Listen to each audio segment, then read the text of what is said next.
Thanks for coming back for another video.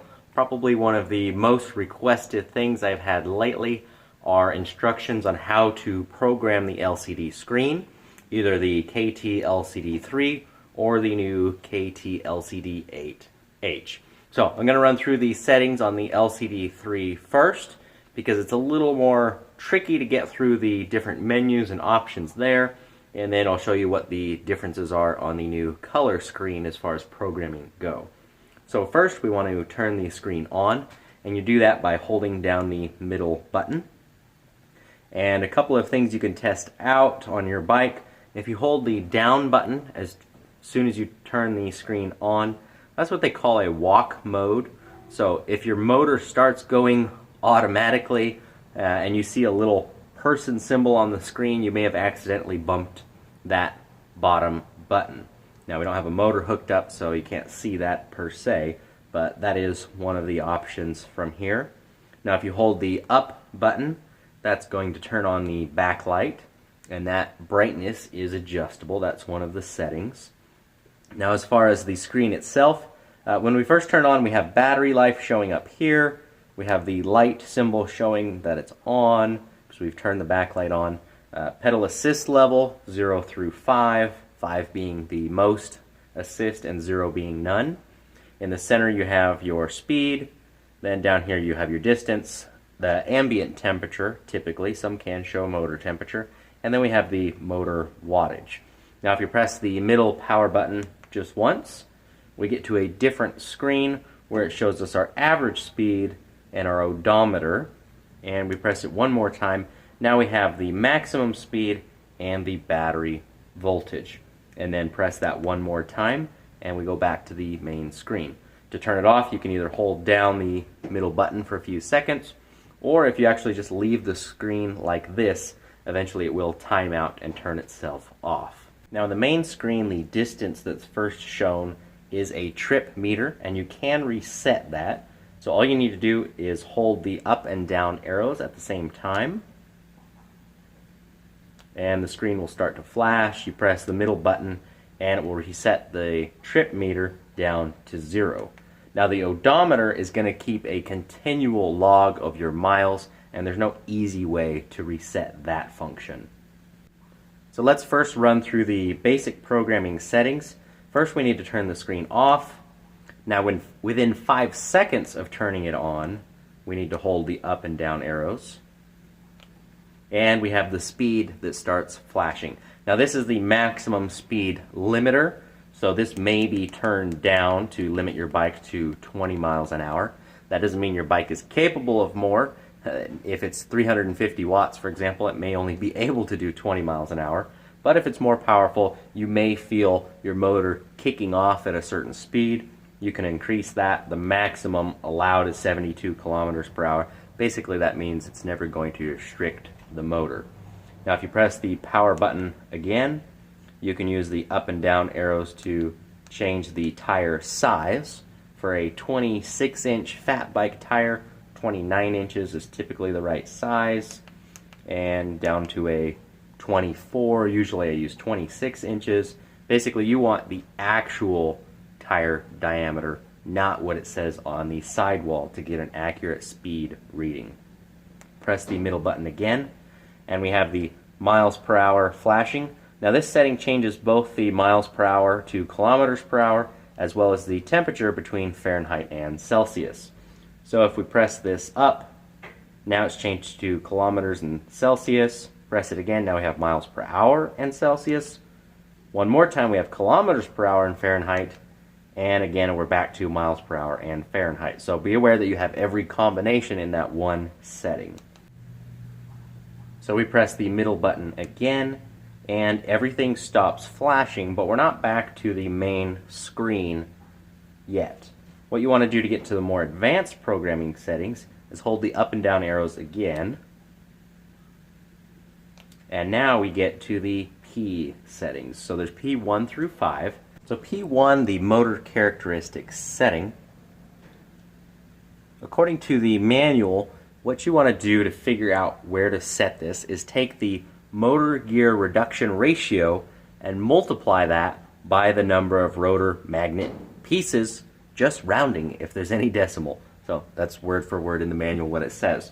So for a Bafang hub motor like the Bafang 750, the gear reduction is a 1:5 ratio, and then we have 20 magnets or 20 poles. So 5 times 20 is 100, and that's where this should be set for the motor to run properly. So if you don't know what that means for your motor, I would go to the manufacturer's website if you can and look that up. And if you can't find that, I'll show you real quick how to see what the gear reduction ratio is when that applies.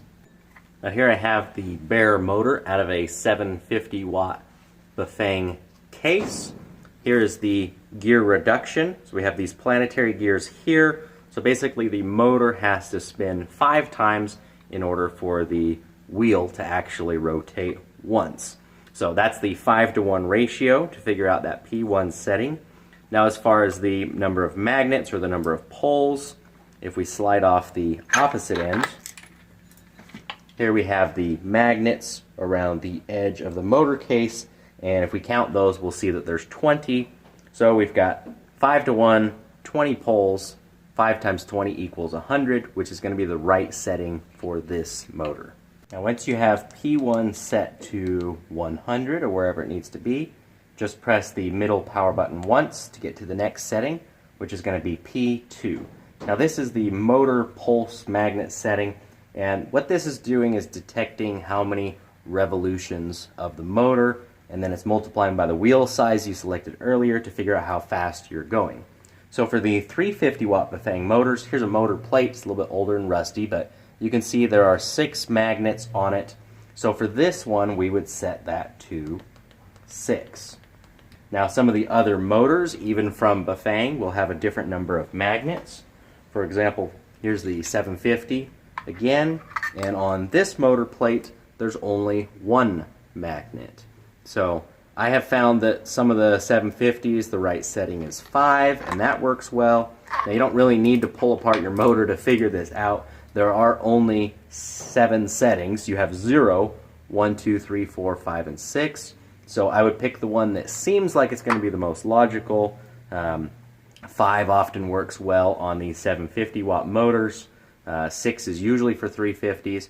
But if your speed is not reading correctly or it jumps around, try a couple different settings of P2, and that will probably fix the problem. And once we are done with that, we just press the middle power button again and move on to P3. Now P3 can either be set to 0 or to 1, and there's no additional options there.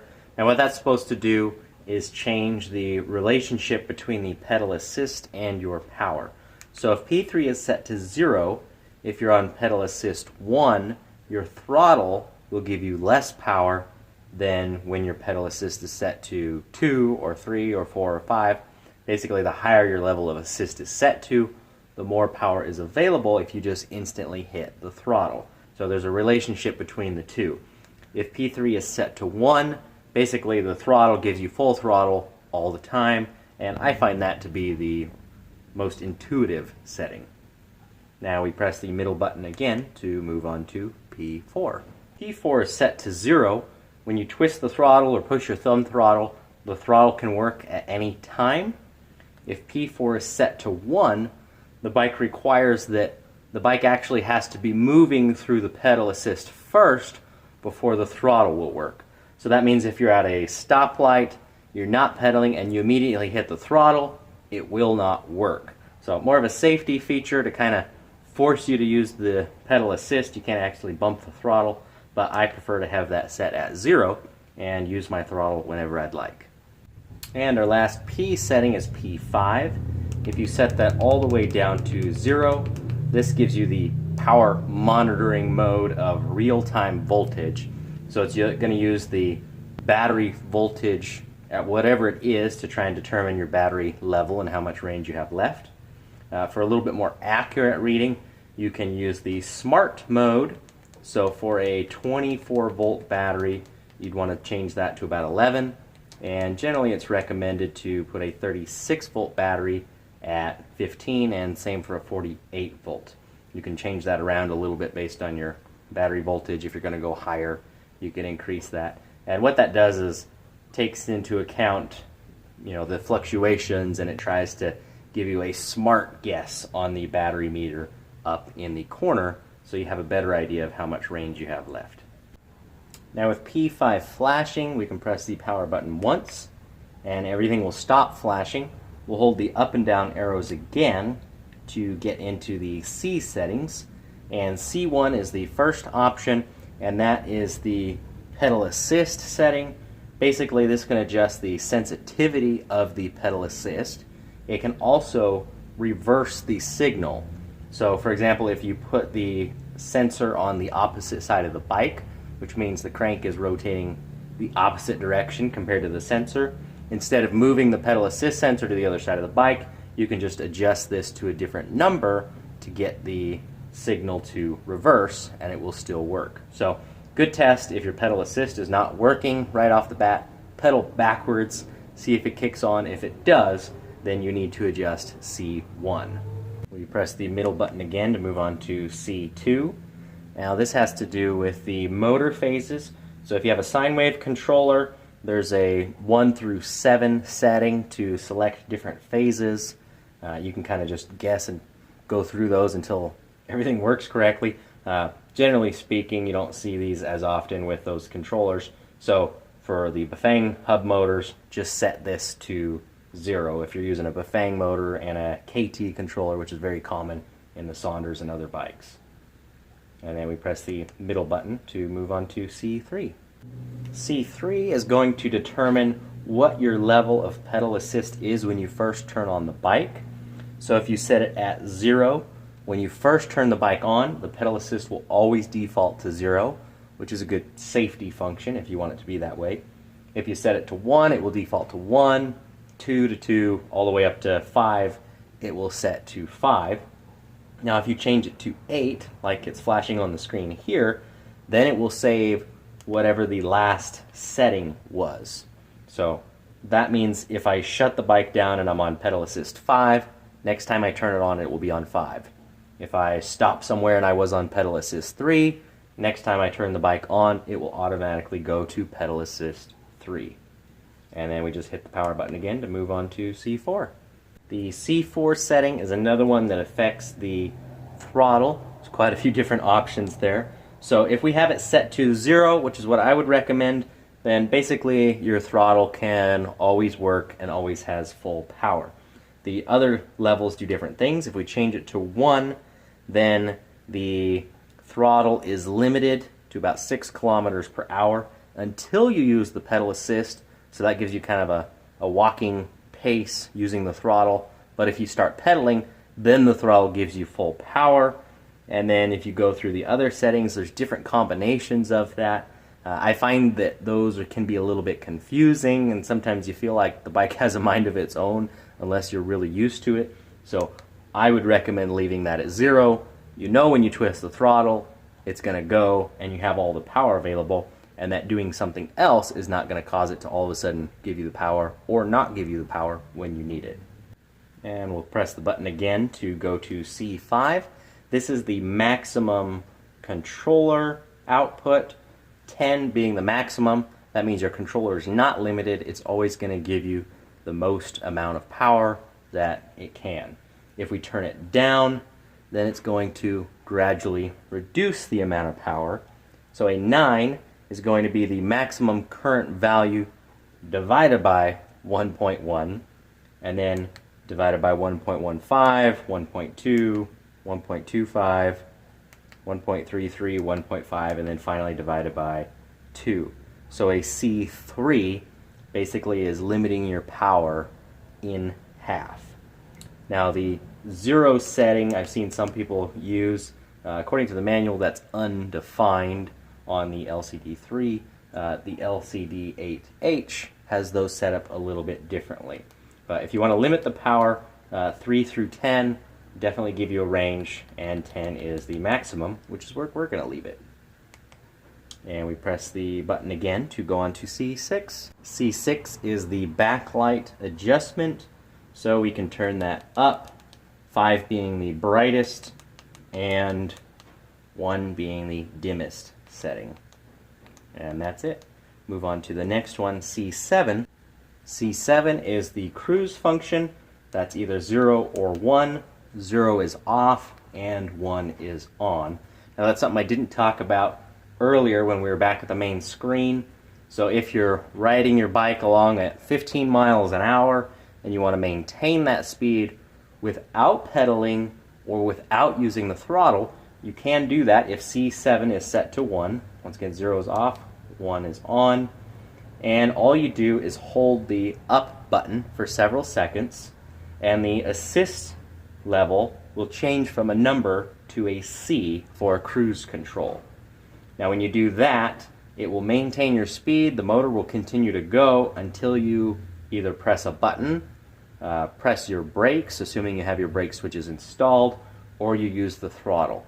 Any one of those options will cancel the cruise and it will go back to its normal function. Moving on to C8, we have an option of 0 or 1. That is for the motor temperature.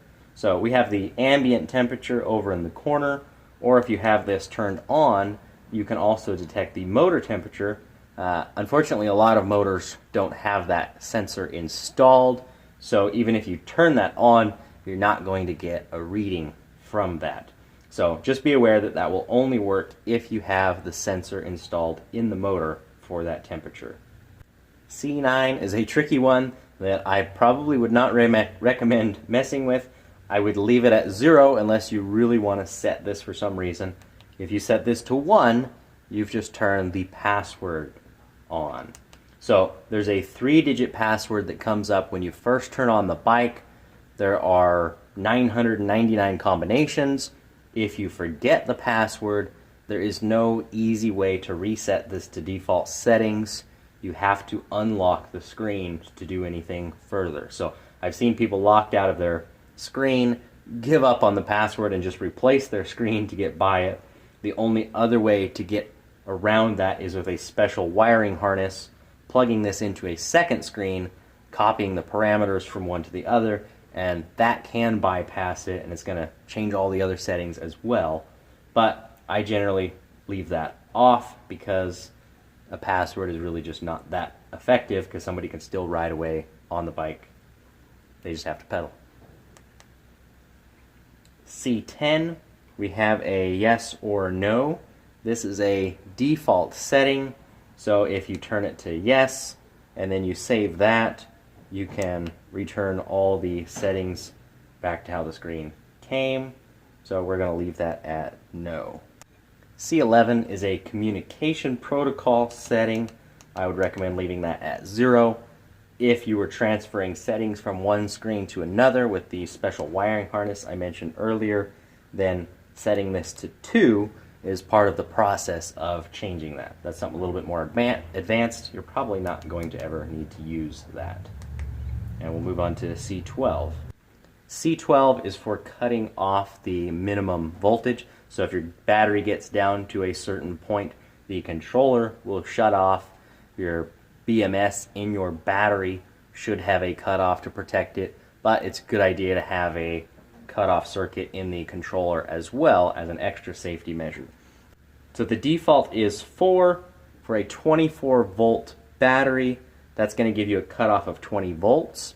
If you have a 36 volt battery hooked up to this, your cutoff value is going to be 30 volts. If you have a 48 volt battery hooked up, then you're going to have a cutoff voltage of 40 volts. And if you change this down, you're going to lower the voltage cutoff, which I wouldn't recommend. And if you move it up, you're going to bump up the cutoff voltage so it's a little bit higher, and the battery voltage will be cut off sooner. There's a table in the manual with the list and a chart of all the different options that are available there. But 4 is the default, and then it will auto-select the right voltage for most lithium batteries. And moving on to C13. 13 is for regenerative braking. This only applies if you have a direct drive hub. So for most of the Bafang hub motors, they freewheel. There is no regen function. But if you have a direct drive motor, some of the 1,000 or 1,500 watt motors do have this available. You can set this from 0 to 5. 0 is going to give you no regenerative braking at all. If you set it to 1, that is the weakest setting. According to the manual, this is the most efficient setting. If you change it to 2, that's a little bit stronger. 3 is stronger yet, and 4 and 5. Now for the one bike I do have here that has regenerative braking, I have it on 3. It's a rather heavy bike, and it does help to slow the bike down. So when you pull the brakes, those brake switches combined with this setting tell the bike to use the motor to actually slow the bike down, and that does actually feed some voltage back into the battery. Now, don't think you're going to get a huge increase in range by adding a regen function. The most I've ever seen anybody gather out of that, it's about 10% on top of their range, so not a big benefit to that, but it can be really effective for helping a heavier bike slow down. C14 is the power assist tuning setting. 2 is the default setting. You can set it to 1.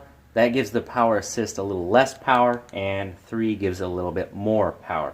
Now, as an example, I just went and tested this on a 350 watt Bafang hub motor bike, and on level assist, or if I set C14 to 1 and my pedal assist was set to 1, the bike would only give me about 10 watts of power, so just a tiny bit. But at the default of 2, it gives me about 50 watts of power, also on a pedal assist level 1. So you can fine tune that a little bit if you find the pedal assist gives you more power than you'd like, or it gives you a little less than you'd like. But 2 is the recommended default setting. Now if we press that again, C14 stops flashing. That is all of the settings on the KT-LCD3. We can hold the power button down for a few seconds, and that will save anything that we've set. The backlight will turn off because it's going back to basically the default as if you had just turned the bike on. Now let's go into some of the minute differences with the LCD8H. So if you haven't seen the new color display, the basic functions are the same buttons, same thing showing on the screen. We do have battery voltage showing at the top all the time instead of being on a dedicated screen that's not the main one that pops up. Temperatures move, miles per hour is a little bit bigger in the center, and our resetting of the trip meter is the same process of just holding down both those buttons and pressing the middle power button. Now to get to the advanced settings, this is one of my favorite things about this new color screen, not the fact that it's in color, but that it is actually easier to program. So we have all the settings on one page now. So here we have the speed limiter, next we have the diameter of the tire. Our next setting is the units. This one confuses people a little bit because it's different from the old one. If you want to set it to miles per hour and the temperature to Fahrenheit, have that set to 3. Other combinations will give you, or other numbers will give you different combinations of kilometers per hour Celsius or kilometers per hour in Fahrenheit. Now if we go on, we can go down to any setting that we like, press the power button. Let's say I want to turn the C7 cruise control on. I can set it to 1, and I can move on and change another setting quite easily. So a little more intuitive and a little bit easier to make quick adjustments. You can stop for literally 30 seconds, make a change, test it out, and then easily change it again. The other thing would be the L1, L2, L3, and L4 settings. Those don't apply to most bikes. If you're using something that's very high powered and very fast, some of these things are usable. So there are some advanced features. Probably won't need those, especially if you are already getting by with the KT-LCD3, but it's good to know that they are building in extra features for more powerful and faster bikes. Thanks again for watching. If you have any questions about these screens, feel free to comment below or contact me through my website, velomobileshop.com. I do have both of these available, and we'll try to keep them in stock. Again, I'll put the links to those in the description. And if you want to see more videos, please subscribe, hit that little bell so you get notifications when new videos come out. I do have a complete e-bike course that is rolling out now, so if you want to see all those videos, you can find them over here. Thanks again, and I'll see you next time.